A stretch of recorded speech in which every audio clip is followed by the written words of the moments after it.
नमस्कार दोस्तों, स्वागत है आपका ISPCS study with devotion channel पर। यूपीएससी यूपीपीएससी मेंस की सीरीज़ में आज हम आपके लिए लेके आए हैं GS3 के एग्रीकल्चर सेक्शन का एक टॉपिक पब्लिक डिस्ट्रीब्यूशन सिस्टम, जो कि हमारी कंट्री की लार्ज पॉपुलेशन के लिए, हमारे कंट्री के लोगों में एक सोशियो इकोनॉमिक जस्टिस के लिए फूड सिक्योरिटी सिस्टम है।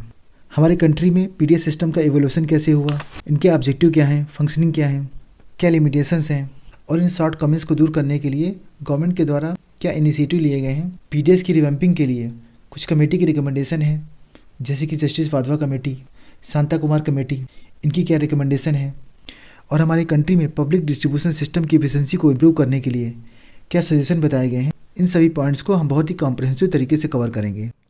इससे पहले हम आज के अपने टॉपिक को एक्सप्लेन करें, हम आपके लिए लेके आए हैं एथिक्स का एक example, care ethics, ethics of care.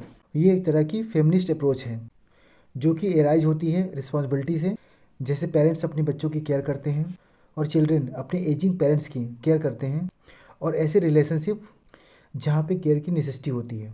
ये जो केयर एथिक्स है ना, ये हमारे सामने एक डिफरेंट अप्रोच लेके आती है।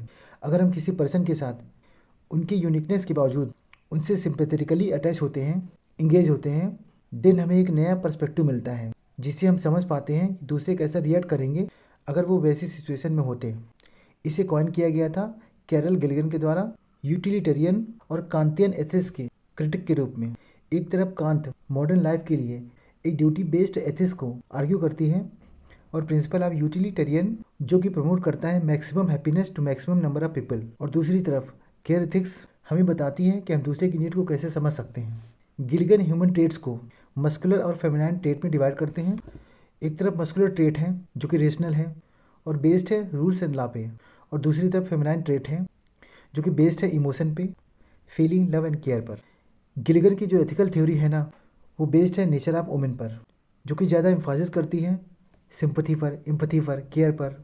केयर एथिक्स ज़्यादा फोकस करता है मानवता की इंटरकनेक्टेडनेस पर, और हमारा रिलेशनशिप जिसके एक तरफ केयर गिवर होता है जो कि हेल्प करता है, और दूसरी तरफ केयर रिसीवर होता है जो कि उस हेल्प से बेनिफिटेड होता है। ऐसे रिलेशनशिप पर एक मोरल सिग्निफिकेंस प्लेस करता है। केयर एथिक्स ये कहती है लव उतना ही इम्पोर्टेंट है जितना कि जनरसिटी एंड यूटिलिटी। कई थिंकर्स ये मानते हैं world war first and second avoid किए जा सकते थे अगर हम उस समय केयर एथिक्स को अप्लाई कर पाते।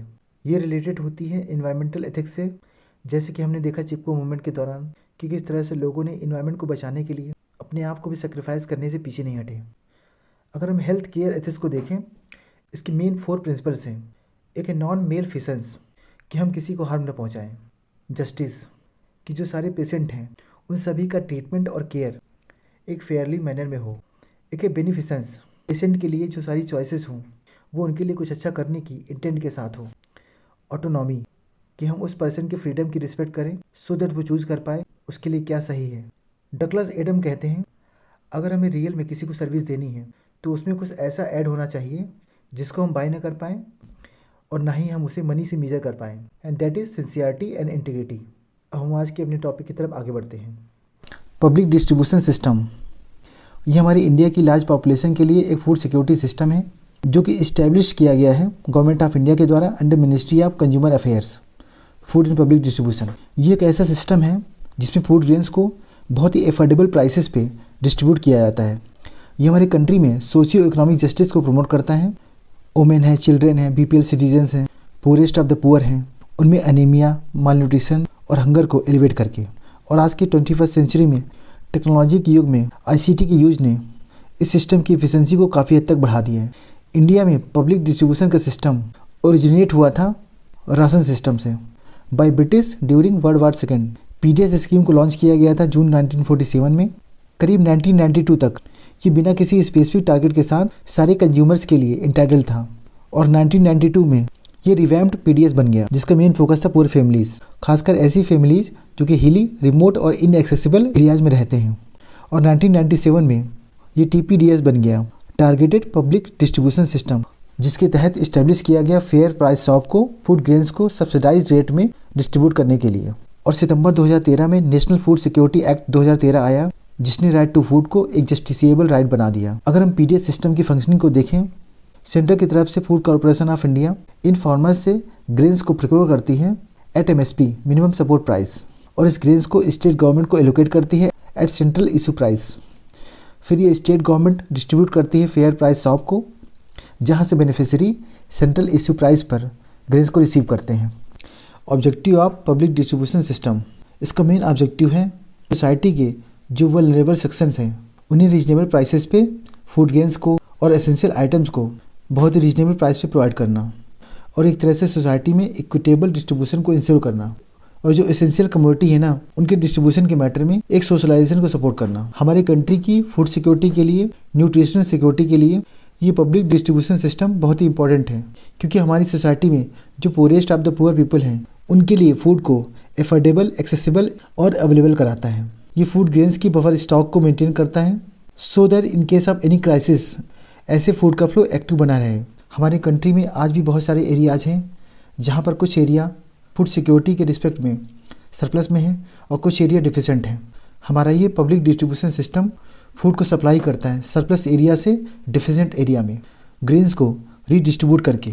मिनिमम सपोर्ट प्राइस है, प्रोक्योरमेंट है, इसका जो सिस्टम है ना इसने हमारी कंट्री में फूड ग्रेन प्रोडक्शन को बढ़ाया है और फूड प्राइसेस को स्टेबलाइज करने में हेल्प किया है। हमारे ग्रामीण क्षेत्रों में जो रूरल एम्प्लॉयमेंट प्रोग्राम्स हैं like Sampoorna Grameen Rozgar Yojana, mid day meal, integrated child development scheme, food for work and educational feeding, इस तरह के पॉवर्टी एलिवेशन प्रोग्राम्स को सपोर्ट करता है। नेक्स्ट है functioning of public distribution system. हमारी कंट्री में पब्लिक डिस्ट्रीब्यूशन सिस्टम को ऑपरेट किया जाता है under joint responsibility of central and state government. Centre minimum support prices पे फार्मर से फूड ग्रेन्स को लेती है और स्टेट्स को सेंट्रल इश्यू प्राइस पे सेल करती है। ये फूड ग्रेन्स को स्टेट के गोडाउन तक पहुंचाती है, देन स्टेट इस फूड ग्रेन्स को गोडाउन से फेयर प्राइस शॉप तक पहुंचाती है, जहां पर बेनिफिशियरी सेंट्रल इश्यू प्राइस पर फूड ग्रेन्स को प्राप्त करते हैं। कई बार ऐसा देखा गया है कि कई सारे स्टेट्स बेनिफिशियरी तक इसे सेल करने के पहले कुछ सब्सिडी और देते हैं। Food corporation of India FCI central level पे एक नोडल एजेंसी है जो कि इस फूड ग्रेन्स को स्टेट के गोडाउन तक पहुंचाने के लिए रिस्पॉन्सिबल है। सेंटर की तरफ से food corporation of India farmer से मिनिमम सपोर्ट प्राइस पर ग्रेन्स को प्रोक्योर करती है और हमारे कंट्री में फूड सिक्योरिटी को इंश्योर करने के लिए ग्रेन्स की ऑपरेशनल और बफर स्टॉक को मेंटेन करती है। स्टेट को ग्रेन्स को एलोकेट करती है, इस ग्रेन्स को स्टेट के डिपोट तक डिस्ट्रीब्यूट करती है, ट्रांसपोर्ट करती है और सेंट्रल इश्यू प्राइस पे स्टेट्स को सेल करती है। और ये ग्रेन्स स्टेट के अंदर कैसे एलोकेट होना है, राशन कार्ड को इश्यू करने में एलिजिबल फैमिलीज़ का आइडेंटिफिकेशन है, फेयर प्राइस शॉप्स की फंक्शनिंग को सुपरवाइज करना है, इन सब के लिए स्टेट गवर्नमेंट रिस्पॉन्सिबल है। करंटली पब्लिक डिस्ट्रीब्यूशन सिस्टम के तहत व्हीट है, राइस है, शुगर है, केरोसिन है, इन्हें एलोकेट किया जाता है स्टेट्स को फर्दर डिस्ट्रीब्यूशन के लिए। कुछ स्टेट्स PDS आउटलेट्स के माध्यम से और कई सारे एडिशनल आइटम्स को भी डिस्ट्रीब्यूट करते हैं, लाइक पल्सेज है, एडिबल ऑयल्स है, सॉल्ट है, स्पाइसेज है। Extra limitation of public distribution system, अगर हम अपनी कंट्री में लास्ट 2 डिकेड्स को देखें तो पॉवर्टी में डिक्लाइन तो देखने को मिला है और साथ में इंडियन इकोनॉमी ने इकोनॉमिक ग्रोथ को भी अचीव किया है। बट इस इकोनॉमिक ग्रोथ के साथ हमारे कंट्री में न्यूट्रिशनल स्टेटस में इम्प्रूवमेंट उस पेस के साथ नहीं हुआ है। ऐसा माना जाता है कि पुअर के लिए सब्सिडाइज ग्रेन की एक्सेसिबिलिटी अगर बढ़ेगी तो उनमें माल न्यूट्रिशन कम होगा और बच्चों में अंडरवेट की प्रॉब्लम कम होगी। But national family health survey से पता चला है कि पब्लिक डिस्ट्रीब्यूशन सिस्टम के इम्प्लीमेंटेशन में और माल न्यूट्रिशन के डिक्लाइन में वो कोरिलेशन देखने को नहीं मिलता। हमारे एग्जिस्टिंग पब्लिक डिस्ट्रीब्यूशन सिस्टम में कई सारे इश्यूज देखने को मिलते हैं। इसमें एक मेजर इशू है आइडेंटिफिकेशन ऑफ बेनिफिशरीज। स्टेट्स के द्वारा जो आइडेंटिफिकेशन ऑफ बेनिफिशरीज है वो फुल प्रूफ नहीं है, क्योंकि बिलो पॉवर्टी लाइन और एबव पॉवर्टी लाइन के एक्सक्लूजन और इंक्लूजन में कई सारे एरर्स देखने को मिलते हैं और हम इसे अच्छी तरीके से टारगेट नहीं कर पाते। इसके पीछे सबसे बड़ा रीज़न है प्रॉपर डेटा का ना होना और जो actual income of house hold है उसको प्रॉपर एस्टिमेशन नहीं हो पाता। कई बार ऐसा देखा गया है कि जो ट्रू बेनिफिशरीज हैं वो फूड ग्रेन्स को नहीं पाते और जो इनएलिजिबल हैं उनको अनड्यू बेनिफिट देखने को मिलता है। कई सारे स्टेट्स में घोस्ट कार्ड की समस्या भी देखने को मिलती है और इस तरह से जो ग्रेन्स है ना वो डिजर्विंग हाउस होल्ड से ओपन मार्केट तक पहुंच जाता है। एक रिपोर्ट है मिनिस्ट्री ऑफ रूरल डेवलपमेंट की एक्सपर्ट ग्रुप के द्वारा कि जो एलिजिबल पॉपुलेशन का 61% वो बिलो पॉवर्टी लाइन की लिस्ट से एक्सक्लूड हो जाते हैं और जो नॉन पुअर हाउस होल्ड हैं उनका 25% इस लिस्ट में इंक्लूड हो जाते हैं। एलिसिट फेयर प्राइस शॉप्स, कई बार ऐसा देखा गया है कि फेयर प्राइस शॉप्स गवर्नमेंट के द्वारा दिए जाने वाले हाई क्वालिटी गुड्स को लेसर क्वालिटी गुड्स में एक्सचेंज करके PDS के माध्यम से डिस्ट्रीब्यूट करते हैं। CAG के द्वारा एक परफॉर्मेंस ऑडिट हुई, उसमें ये पता चला कि स्टोरेज कैपेसिटी में एक सीरियस शॉर्टफॉल देखने को मिला। कई बार ये food grain proper storage capacity ना होने की वजह से रोटन हो जाता है, डैमेज हो जाता है। और जो फूड ग्रेन की स्टोरेज कॉस्ट है ना, वो बहुत ज़्यादा है। ट्रांसपोर्टेशन, कई बार हम ये देखते हैं कि फूड ग्रेन्स के ट्रांसपोर्टेशन के दौरान इसका डाइवर्जन कहीं और एरिया में हो जाता है। ये जो ग्रेन्स का प्रोडक्शन है, प्रोक्योरमेंट है, डिस्ट्रीब्यूशन है, इसका अनइवन स्प्रेड देखने को मिलता है। पंजाब है, हरियाणा है, अगर यहाँ से फूड ग्रेन्स को हम ट्रांसपोर्ट करते हैं नॉर्थ ईस्ट की तरफ, तो ये टाइम कंज्यूमिंग तो होता ही है, साथ में ट्रांसपोर्टेशन कॉस्ट बहुत ज़्यादा आती है। Rising subsidy and financial burden, food को सब्सिडाइज करने में सेंटर को एक बड़ा फाइनेंशियल बर्डन बेयर करना पड़ता है, बिकॉज इस फूड ग्रेन्स को प्रोक्योर करने की कॉस्ट और इसे बेनिफिशियरी तक पहुंचाने की कॉस्ट इसकी सेल प्राइस से करीब 6 गुना तक ज़्यादा होती है। और ये कॉस्ट लगातार बढ़ती जा रही है, जिसकी वजह से फूड सब्सिडी में एक स्टेडली राइज देखने को मिलता है। इनकंसिस्टेंट क्वालिटी, कई बार बेनिफिशियरीज ये कंप्लेन करते हैं कि जो क्वालिटी ऑफ फूड उनको मिला है वो प्रॉपर नहीं है। और जो पब्लिक डिस्ट्रीब्यूशन सिस्टम के डीलर्स का सिलेक्शन का प्रोसीजर है, उसमें प्रॉपर ट्रांसपेरेंसी नहीं है। एक तरह से ओपन एंडेड प्रोक्योरमेंट है, क्योंकि चाहे बफर स्टॉक मेंटेन्ड हो, फिर भी सारे ग्रेन्स को एक्सेप्ट किया जाता है, जिसकी वजह से कभी कभी ओपन मार्केट में शॉर्टेज भी हो जाती है। जो नेशनल फूड सिक्योरिटी एक्ट है ना, वो क्वांटम ऑफ प्रोक्योरमेंट को ही इंक्रीज करता है, जिसकी वजह से ग्रेन्स में हाई प्राइस देखने को मिलता है। और जो एग्जिस्टिंग और रिक्वायर्ड स्टोरेज कैपेसिटी का गैप है, वो बहुत ही मेजर फैक्टर है। ये जो मिनिमम सपोर्ट प्राइस का प्रोविज़न है, ये फार्मर्स को इनकरेज करता है कि वो अपने प्रोडक्शन को कोर्स ग्रेन के बजाय राइस और वीट पे ले जाएं, जबकि हम जानते हैं ये कोर्स ग्रेन्स कंज्यूम किया जाता है पोर्स के द्वारा। नेक्स्ट है revamping of public distribution system. First है एंड टू एंड कंप्यूटराइजेशन।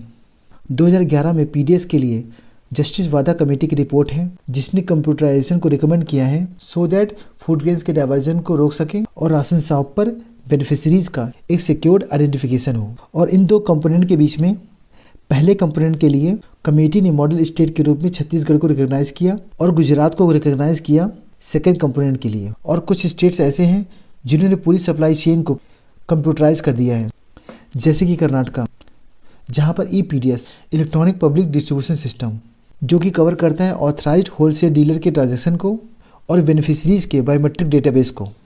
इस तरह से हम ये कह सकते हैं कि जस्टिस वादा कमेटी के रिकमेंडेशन को फॉलो करके अपने पीडीएस को ईपीडीएस बना करके इलेक्ट्रॉनिक पब्लिक डिस्ट्रीब्यूशन सिस्टम, जिसके माध्यम से डाइवर्जन को हम कम कर सकते हैं और रियल जो बेनिफिशरीज हैं उनकी पहचान अच्छी तरीके से कर सकते हैं। इसी क्रम में कुछ रिकमेंडेशंस हैं शांता कुमार कमेटी के द्वारा कि जो फूड सिक्योरिटी एक्ट है ना, उसके तहत नंबर ऑफ बेनिफिशरीज को कम कर दिया जाए और इन फूड ग्रेन्स को प्रोक्योर करने में, स्टोर करने में इन्होंने प्राइवेट प्लेयर्स की एंट्री को भी रिकमेंड किया। इन्होंने कहा ऐसे स्टेट्स जो प्रोक्योरमेंट में पुअर हैं, ऐसे स्टेट्स में ही एफसीआई फुल फ्लेज्ड ग्रेन्स के प्रोक्योरमेंट का काम करे, और ऐसे स्टेट्स जो अच्छी तरह परफॉर्म कर रहे हैं, ऐसे स्टेट्स प्रोक्योरमेंट को स्वयं करें। जो फर्टिलाइजर सेक्टर है उसको डीरेगुलेट किया जाए और 7,000 रुपये पर हेक्टेयर के हिसाब से कैश फर्टिलाइजर सब्सिडी को फार्मर्स को प्रोवाइड किया जाए। Outsource of stocking of grains, committee ने रिकमेंड किया NWR सिस्टम को, that is negotiable warehouse receive system. इस सिस्टम के तहत फार्मर्स अपने प्रोड्यूस को जो गवर्नमेंट के रजिस्टर्ड वेयर हाउसेज हैं वहाँ पर डिपॉजिट कर सकते हैं और एमएसपी की प्राइस के हिसाब से अपने प्रोड्यूस की वैल्यू का करीब 80% तक एडवांस बैंक से ले सकते हैं। बफर स्टॉक के लिए एक क्लियर ट्रांसपेरेंट लिक्विडेशन पॉलिसी होनी चाहिए। एफसीआई को अपना बिजनेस करने में और ज़्यादा फ्लेक्सिबिलिटी देने की ज़रूरत है, so that as per need जो उसके पास सरप्लस स्टॉक है उसे ओपन मार्केट में सेल करे या एक्सपोर्ट कर सके। ऐसे पुअर जो अंत्योदय कैटेगरी में आते हैं उन्हें फूड सब्सिडी का मैक्सिमम बेनिफिट मिले, और जो अदर पुअर हैं उनको इशू प्राइस पे दिया जाए जो कि प्रोक्योरमेंट प्राइस का 50% हो। हमारे कंट्री के जो नॉर्थ वेस्ट पार्ट हैं, पंजाब है, हरियाणा है, जहाँ पे ग्राउंड वाटर टेबल की समस्या बनी हुई है, ऐसे स्टेट्स में राइस के प्रोक्योरमेंट को लिमिट किया जाए और ग्रेन्स के मैनेजमेंट में प्राइवेट सेक्टर को इनकरेज किया जाए। एबोलिशिंग लेवी राइस पॉलिसी के तहत गवर्नमेंट मिल से राइस का कुछ परसेंटेज कंपलसरी बाई करती है, that is called levy rice, जो कि वेरी करता है स्टेट टू स्टेट करीब 25% से 75% तक, और ये मिल्स बाकी का हिस्सा ही ओपन मार्केट में सेल कर पाते हैं। हमारी कंट्री की पब्लिक डिस्ट्रीब्यूशन सिस्टम को इन्हांस करने के लिए गवर्नमेंट के द्वारा बहुत सारे इनिशिएटिव लिए गए हैं। जो राशन कार्ड है ना, उनको डिजिटाइज किया गया है और आधार कार्ड से लिंक किया गया है।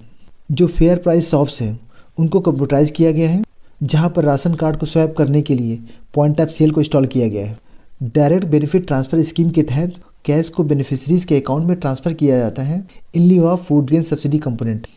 ऐसे ट्रक्स जो फूड ग्रेन्स को स्टेट के डिपोट से फेयर प्राइस शॉप तक ले जाते हैं, उनके मूवमेंट को ट्रैक किया जाता है जीपीएस के द्वारा। डाइवर्जन को रोकने में हेल्प करता है। एसएमएस बेस्ड मॉनिटरिंग, जिसके तहत जो बेनिफिशरीज हैं अपने मोबाइल नंबर्स को रजिस्टर करा सकते हैं। जो TBDS कम्युनिटी है उसके अराइवल की डिस्पैच की इन्फॉर्मेशन को एसएमएस के माध्यम से प्राप्त कर सकते हैं।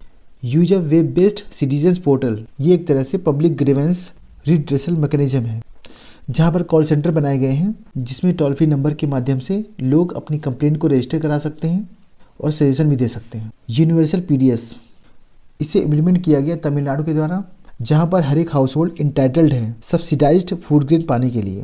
इससे काफ़ी हद तक एक्सक्लूजन एरर को हम दूर कर सकते हैं। डिजिटलाइजेशन, छत्तीसगढ़ है, मध्य प्रदेश है, उन्होंने टारगेटेड पब्लिक डिस्ट्रीब्यूशन सिस्टम को स्ट्रीमलाइन करने के लिए कई सारे IT मेजर को फॉलो किया है।